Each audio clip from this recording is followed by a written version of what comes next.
Cycling is an ability that lets you pay a cost and discard a card from your hand to draw another card. This gives a lot of extra versatility to a card, allowing you to simply get rid of it and draw something more useful if it ends up being dead in a certain matchup, or if you just really need to find a specific card. As a result, most cycling cards have had their overall power level decrease significantly to compensate. Still, cycling cards have shown up at some point in basically every format. And today, we're going to go over the best cards at cycling ever printed. And just a note, since I'm having some throat problems at the moment, I'm going to have a guest speaker taking over for me today. Starting us off at number 10, we have Gempalm Incinerator. This is a 2/1 goblin with a mana cost of 2 and 1 red. It has cycling for 1 and 1 red, and the ability where, whenever you cycle Gempalm, it deals X damage to target creature, where X is the number of goblins on the battlefield. Notably, this will also count your opponent's goblins, not just your own, though this will very rarely matter. Oh, another notable thing about this card, if you want to say it that way, is that the card has no abilities while on the battlefield at all.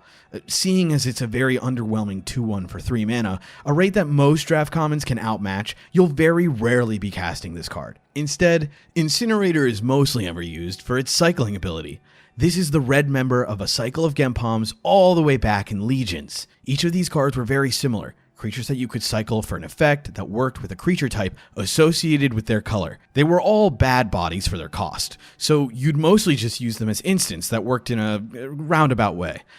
This was pretty transparently done to fill a hole in the design of Legions, as the set has a gimmick where every card in the set was a creature, to the point where the set didn't even come with any basic lands. Now, this might lead you to ask the question: if they had to find a workaround to have instant and sorceries in the set without actually having them in the set, why stick to this gimmick for a set in the first place? Alas, even with all the greatest minds in the community pondering this question, we've been unable to find a suitable answer. Anywho, despite this card's weirdness, or rather because of it, Gempalm Incinerator has proven to be very powerful in goblin decks. A removal spell that also draws you a card for just 2 mana is pretty great. So all you really need to do is make sure it can consistently work as a removal spell. Goblin decks are pretty good at swarming the board, and you only really need to be able to hit 2 or 3 damage on Gempalm for it to be good, as that's enough to kill a lot of powerful creatures. For example, cards like Dark Confidant and a transformed Delver of Secrets, 2 cards that have historically seen tons of play, both have very low toughness, 1 and 2 respectively. However, goblins are kind of the perfect tribe for Incinerator, mostly due to them having access to Goblin Matron.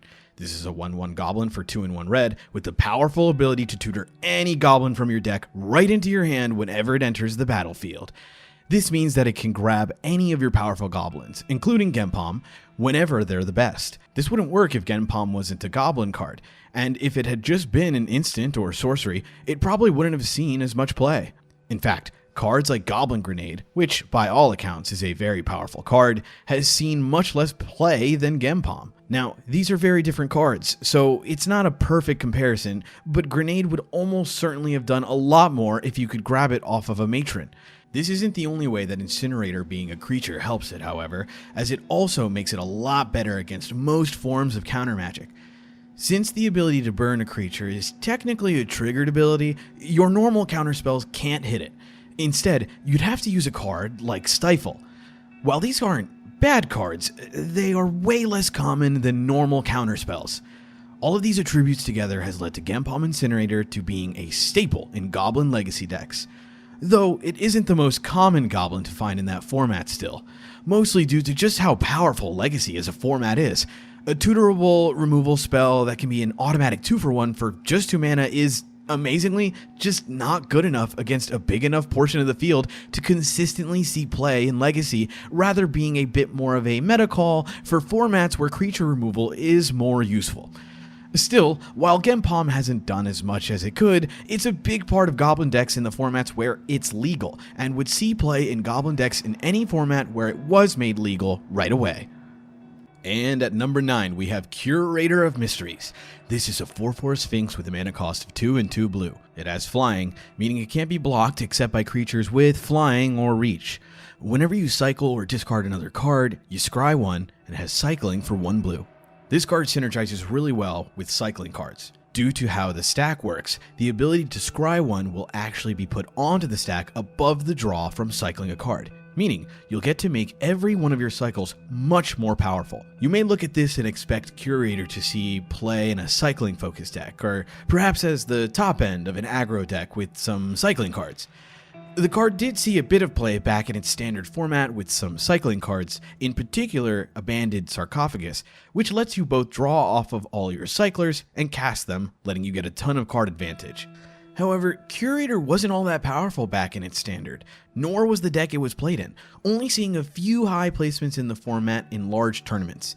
The place where Curator is more known for seeing play is being one of the many cyclers in the infamous Living End decks. Living End is a bit of a strange card, as it has no mana cost at all. Instead, you have to suspend it for 2 and 2 black, which will exile it with 3 time counters, and eventually let you cast it in 3 turns. However, this is rarely how the card was ever cast, as you could still cast it through any effect that lets you cast a spell without paying its mana cost. The card's effect basically lets you swap all creatures on the battlefield with all creatures in graveyards, a very powerful effect that can end the game with a bit of setup. The last piece of the puzzle is, of course, the Cascade mechanic. This keyword makes it so that when you cast the spell, you exile cards from the top of your deck until you hit a non-land card that costs less and cast it for free. This does work with the weird suspend cards like Living End.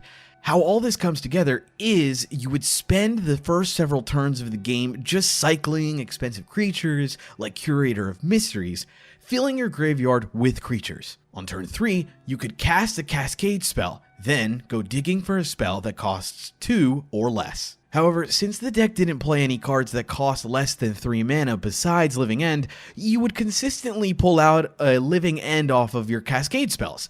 This would put all the creatures you cycled right onto the battlefield, which would normally end the game, thanks to all that extra power and the fact that you probably just wiped your opponent's entire board. Curator filled all 3 categories the deck wanted for its cycling threats. It cost more than 3 mana, had a cycling cost of only 1 mana, and was a strong body for its cost. It also gave you a better late game, thanks to how it worked with your other cycling cards, but players usually scooped before that came into play.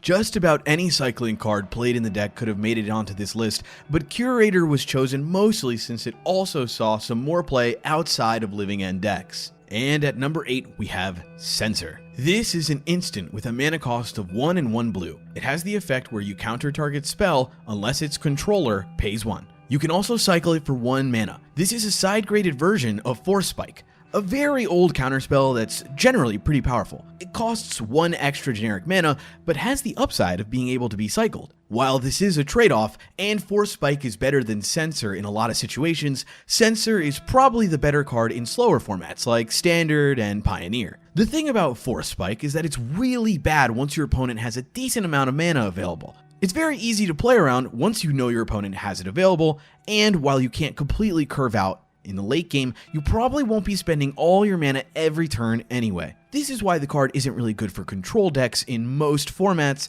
as they want to go long and need their cards to be relevant into the late game. However, it's not like control decks don't want cards like Force Spike at all, as they're very strong in the early game. Forcing your opponent to play around a Force Spike can really slow them down, and if your opponent isn't expecting a card, which they very well might not be, you can snipe some very important plays. This leaves the card in a weird spot, where certain decks might want to play it to shore up their early game, but don't want to play it because of how bad Spike is in the late game. Censor gets around this issue beautifully, being cheap enough to be online very soon and to be available on most turns, but not getting stuck in your hand in the late game once it's not as useful. As a result of this flexibility and how it shores up the early game, Censor has seen a ton of play in a variety of control decks in both Standard and Pioneer. Its main home, as of right now, is in blue-white control decks in Pioneer.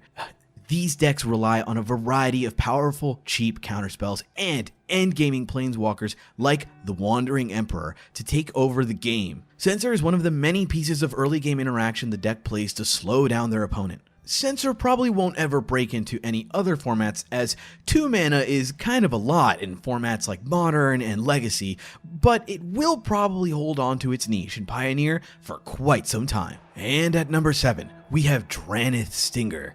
This is a 2/2 human wizard with a mana cost of 1 and 1 red. It has the abilities where whenever you cycle another card, Stinger deals 1 damage to each opponent and you can cycle it for 1 mana. Stinger's ability to ping your opponent for damage anytime you cycle a card can add up extremely quickly, especially if you're already putting pressure on your opponent through some other means. You do need to be building around it to a pretty high degree for the card to be worth it though, so it has only seen play in very specific decks. The main home for the card was in Standard, in Zenith Flare decks. Flare is a 4 mana instant that deals X damage to any target and lets you gain X life, where X is the number of cards with cycling in graveyard. This deck played a lot of cards like Flourishing Fox and Valiant Rescuer that can cycle themselves and have upsides when you cycle cards. They'd often get in for a lot of early damage and then try to end the game with a big Zenith Flare for lethal, which would often do upwards of 6 or 7 damage on turn 4, and would only get more and more powerful as the turns went on. Stinger wasn't necessarily the best cycling threat in this deck, so if this was the only deck it saw playing, it probably wouldn't have landed on this list. However, there's another home for Stinger, and that's in Pauper format. Pauper has a very interesting deck built around cycling, called Cycling Storm. The way the deck works is that you would slowly fill your graveyard with cycling creatures to fuel Songs of the Damned, an instant for 1 black that adds a black mana for each creature in your graveyard.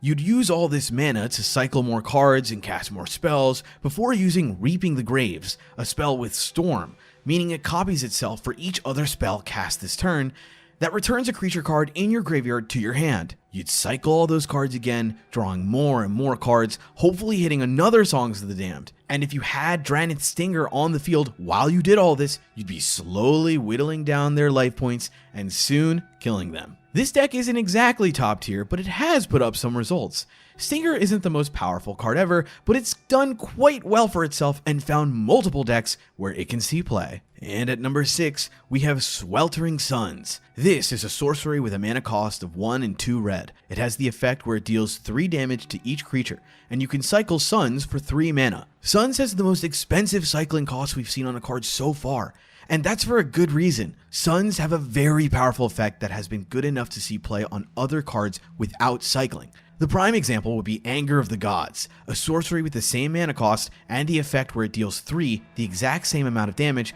to each creature, and if any of those creatures would die this turn, they get exiled instead. Both of these cards do essentially the same thing, except one has cycling, and the other eats death triggers and can deal with some problematic cards that reanimate themselves. Anger of the Gods has been something of a staple in several formats for years, for how good it is at wiping away problematic boards. Not only did it see a ton of play in Standard, but red decks have been leaning on the card to help beat aggro decks for years in formats like Modern. Suns, predictably, was used in the same way. Throughout its run in Standard, it was used by various control strategies to clear up the board in the early game. This was especially valuable at the time since that Standard didn't have access to many 4-mana board wipes, with Fumigate being the cheapest hard board wipe in the format. However, Suns hasn't done as much in older formats, mostly because it has to directly compete with Anger of the Gods. The upside of exiling the creatures is just usually better than being able to cycle, in large part because of how expensive Suns' cycling cost is. However, there are places where Suns still sees play, usually in decks that want to use their own graveyards for plays. One good example are Arclight Phoenix decks, which are built around reanimating the eponymous bird with its own ability. Cards like Suns and Anger are both good for answering your opponent's board, but you don't want to exile your own phoenixes with Anger, which makes Suns the obvious choice for the deck. There are examples of other decks that prefer the cycling over the exile here and there too, such as Lotus Field combo decks. Sweltering Suns is largely overshadowed by other cards, but it's still found more than a few uses over the years. And at number 5, we have Unearth. This is a sorcery with a mana cost of 1 black. It has the effect where you return target creature card with mana value 3 or less from your graveyard to the battlefield, and it has cycling for 2. This is a powerful, if niche, reanimation spell. Unlike most other reanimation spells, this can't get you too much tempo. Unearth can't be used that way, as it only gets you a threat for 2 less mana. This lends the card to being used in very different ways. Unlike most reanimation spells, Unearth is often played in fair decks to get back a variety of powerful creatures for a discount after they've already been killed. This makes the cycling a lot more relevant, as there will be hands where Unearth doesn't have any good targets, or even any targets at all. This makes Unearth a lot easier to put into your deck, as you don't have to be as scared of drawing it when it won't be good. The ability to rebuy your creatures has proven effective in a number of decks over the years. It's usually been used to grab creatures like Dark Confidant or Snapcaster Mage to use their powerful abilities again. More recently, the card's seen play in a few combo decks to rebuy important creatures, namely Landless Spy. In this deck, it can get your Undercity Informer out of your graveyard to start your combo. Basically, the deck's goal is to mill your entire deck with either Spy or Informer and then to win with Thassa's Oracle. This actually allows you to get your combo done for less mana than normal, as most of the time, you have to use at least 4 mana. All you have to do is get Informer into your graveyard first, which is a bit difficult with the deck building restrictions of the strategy. This is why the Unearth line is used as a backup plan in some versions of the deck, rather than the main way that the combo is pulled off. Unearth fills a role that no other card really does, so it will likely continue to see play into the future. And at number 4, we have Hollow One. This is a 4/4 golem artifact creature with a mana cost of 5. It has the ability where it costs 2 less to cast for each card you've cycled or discarded this turn, and you can pay 2 to cycle Hollow One. Hollow One has been surprisingly effective in a number of similar decks ever since its release. The card's release spawned new decks in several formats. In Modern, Hollow One decks are combined with Burning Inquiry and Goblin Lore, cheap sorceries that draw you a huge number of cards and then make you discard 3 random cards.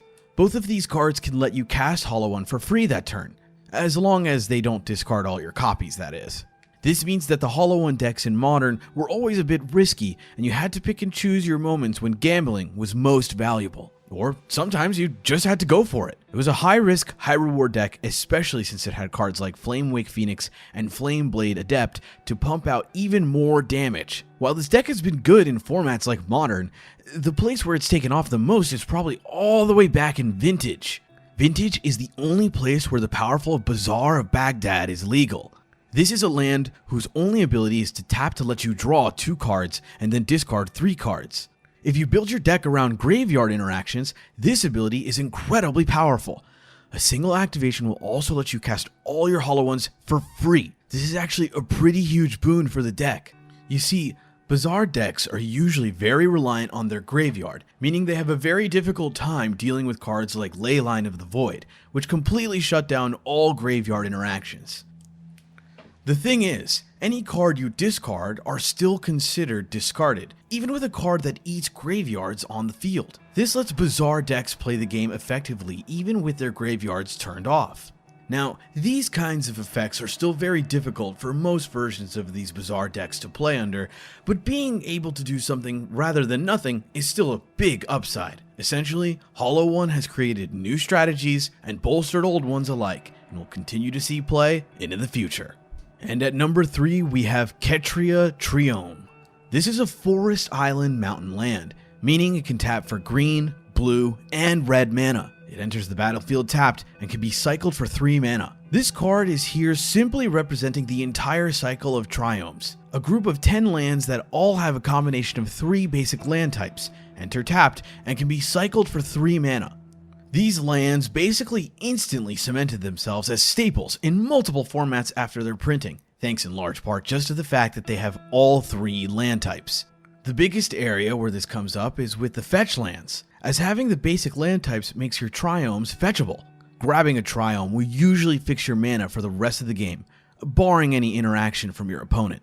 Of course, to do this, you have to find a tap land, which is a pretty big loss in tempo. This is why the Triomes are usually played as one-ofs with fetches, only to be pulled out of the deck on turns where you don't need the mana right away. This contributes to making your mana base far more flexible and overall more difficult to disrupt, boosting your deck's consistency. The other major upside of having these land types is that they count for the domain ability. This is an ability that scales with the number of basic land types amongst your lands. This means that a single Triome will give you 3 land types towards your domain count off of a single land drop. And, even better, 3 land types that you can tutor up.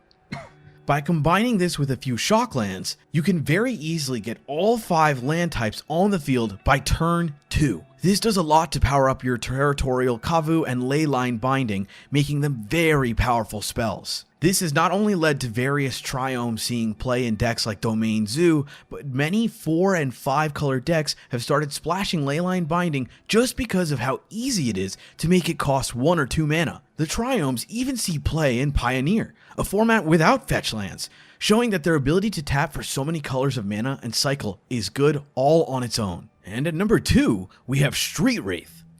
This is a 3/4 Wraith with a mana cost of 3 and 2 black. It has Swamp Walk, meaning it can't be blocked if the defending player controls a swamp. It can be cycled by paying 2 life. Street Wraith has the smallest and easiest to pay cycling cost in the game. It's one of the few cycling cards with a cycling cost that doesn't cost mana, a very powerful effect. Even cards like Edge of Autumn, whose cycling ability requires you to sacrifice a land of very high cost, has still seen play just because it can cycle for 0 mana. Wraith is a card that, if you can find a way to make better at all, quickly becomes very broken.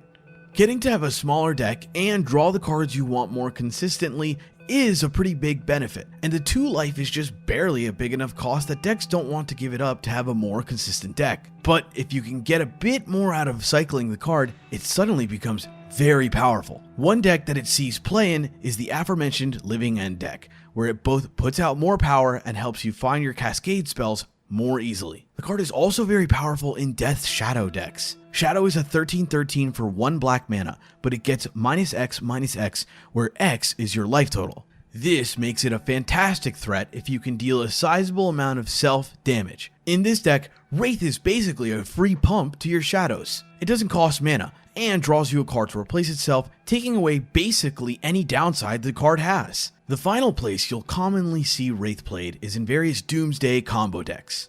Doomsday is a sorcery that costs 3 black that lets you find 5 cards from your library or graveyard, exiles the rest, and then lets you stack those 5 cards however you want, then makes you lose half of your life.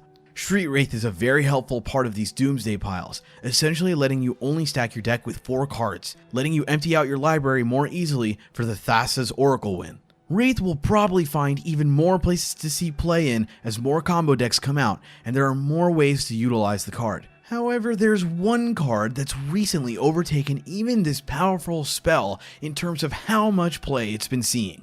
And at number 1, we have Shark Typhoon. This is an enchantment with a mana cost of 5 and 1 blue. It has the ability where, whenever you cast a non-creature spell, you make an XX blue shark creature token with flying, where X was the spell's mana value. You can cycle it for X, 1 and 1 blue, and whenever you cycle Shark Typhoon, you also create an XX blue shark creature token with flying. This loving reference to everyone's favorite purposefully silly B movie ended up being a lot better than anyone expected. Cards like this have been around for a while, with cards like Metallurgic Summonings seeing play back in their standard. However, they weren't quite as good as you might think they are. Once they're in play, they'll often take over the game. Casting draw spells and removal will give your creatures either to use as blockers, or eventually to just run over your opponent and attack for lethal. The main issue with these kinds of cards are how slow they are, taking a full turn to get into play and not doing anything the turn you cast them. Shark Typhoon's cycling ability did a lot to make it more worth playing. Rather than having to stare at it in your hand and not be able to cast it for several turns on end, you can cycle it to draw another card and get a creature on board right away. The rate on the cycling isn't even particularly bad either. 3 mana for a 1/1 flyer and a cycle is fine at instant speed, and this stays the same all the way up the curve. These sharks can do quite a lot for you, usually trading with a threat or just preventing some damage without losing any card advantage. You wouldn't play a card only for this effect, but being able to have this on top of having a powerful curve topper and late game threat has a lot of internal synergy. The card isn't just good at closing out the game, it can also be used to give you the time to actually stick a different copy of the card later. All of these upsides have allowed the card to see far more play than any other comparable card. It sees play in a wide variety of blue control decks in formats like Pioneer, and a significant amount of play in Modern. And that's not even to mention how popular the card was back in its standard format. Typhoon may literally be a meme, but don't let that lull you into a false sense of security. Considering how much work it's put in, It's easy to call it the best cycling card in all of Magic. And that's the list. If you have any ideas for future videos, or if you think there are any cards we missed, leave a comment down below.